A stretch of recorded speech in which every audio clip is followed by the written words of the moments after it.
接下来单元4，描述叙事类。我们还有一类的题目是会请你用口语描述，或者是介绍某一个人物特色，也有可能给你一个情境，请你去说明你会怎么做，说说你的策略。也有可能是给你一个情境，请你说明如何应变，陈述你的理由，请你描述你做某一件事情的动机。我们先来看一下这一个类型，人物特色的描述。我们先来看示范题。请用几句话紹介最好的朋友。像這樣子的題型要介紹你最好的朋友，我們要先去思考朋友會有哪些特徵呢？我們有時候可以介紹朋友外表的特徵，長頭髮還是短頭髮，有沒有戴眼鏡，是高胖還是矮，或者是個性上的特徵都可以。我們可以使用這樣的句型，一個對象，然後特徵1、特徵2、特徵3。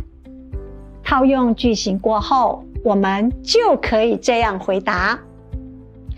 bạn không一個同學按到阿明，佢生到千個戴目鏡，前來打籃球，係我最好嘅朋友。那麼南四縣腔的同學可以怎麼回答呢？bạn không一個同學按到阿明，佢生到千個戴目鏡，前來打籃球，係我最好嘅朋友。或者是我們再來練習下面的練習題。請用幾句話同阿妹紹介我同學阿麗，佢做班長。套用剛剛的句型，先講對象，然後它的特徵1、特徵2、特徵3。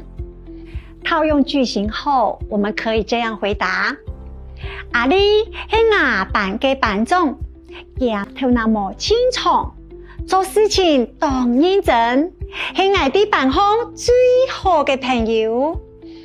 南四縣腔的朋友，你可以這樣回答：阿麗係我班嘅班長，佢頭腦冇清楚，做事情該認真，係我哋班上最好嘅朋友。